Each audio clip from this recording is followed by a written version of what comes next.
A long time ago, in the kingdom of Vaishanagar, there was a beautiful palace where Queen Supriya lived.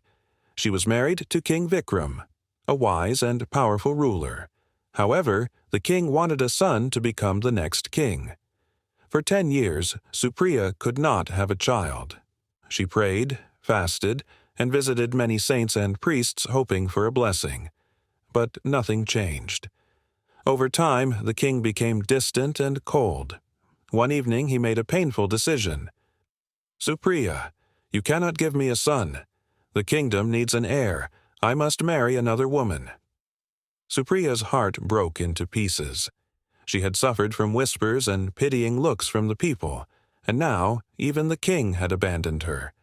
The palace, which was once her home, now felt like a prison. The courtiers who once respected her now spoke behind her back, waiting for a new queen to take her place. The king was busy preparing for his new wedding. That night, filled with sadness and pain, Supriya walked to the Saraswati River. Many women who had been abandoned came here to end their lives. The river shone under the moonlight, and its gentle waves seemed to call her. She stood at the edge, feeling the cold wind, ready to jump in. Then she heard a soft voice. "Mother, I am here." She looked around, but no one was there. The voice spoke again, stronger this time. "Mother, I am in your womb. Do not give up on me." Shocked, she placed her hands on her stomach and, for the first time, she felt a tiny heartbeat. A shiver ran through her body and tears filled her eyes. The gods had blessed her with a child when she had lost all hope. She knew she could not return to the palace. The king had abandoned her, and she had no place there any more. So she left and traveled far into the forests of Aranyapura, where kind and wise women gave her shelter. There, she gave birth to her son, Yuvraj.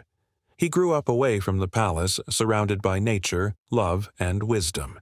She raised him to be strong and brave, teaching him both the skills of a warrior and the wisdom of great sages. Meanwhile, in Vaishanagar, the king's new wife gave birth to a son, but the child was weak and sickly. The kingdom struggled because there was no strong leader. The king regretted his decision. People whispered about their lost queen, wondering if she was still alive.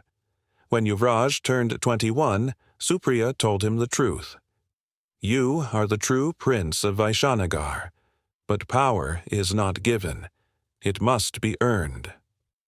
Yuvraj did not seek revenge. Instead, he proved himself by protecting the people, defeating enemies, and bringing peace to the kingdom. Soon, his name became famous, and people admired him for his strength and kindness. When he finally met King Vikram, the old ruler saw himself in the young warrior. He realized how foolish he had been. The regret was heavy on his heart. The king knelt before Supriya and said, "You were the queen I never deserved. You gave me a son, yet I cast you aside. Please forgive me." But Supriya only smiled and held her son's hand. "I never needed a throne to be a queen. I never needed a palace to be strong. I never needed a king to raise a great son. I was always enough." She never returned to the palace. Instead, she chose to help abandoned women and became a leader among the people.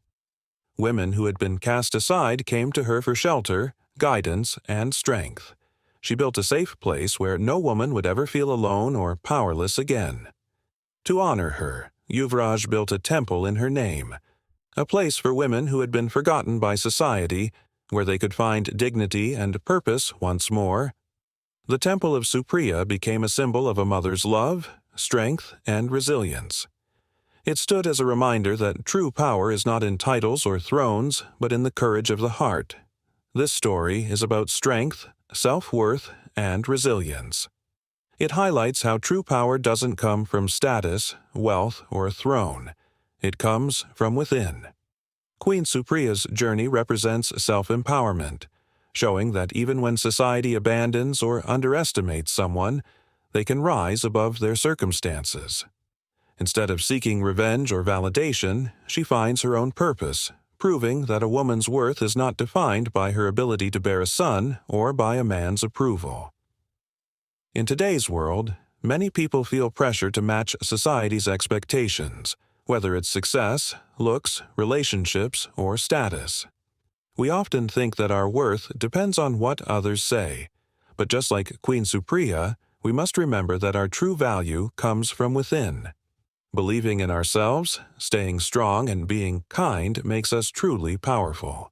No matter where life takes you, trust your journey, stay strong, and never let anyone make you feel that you are not enough.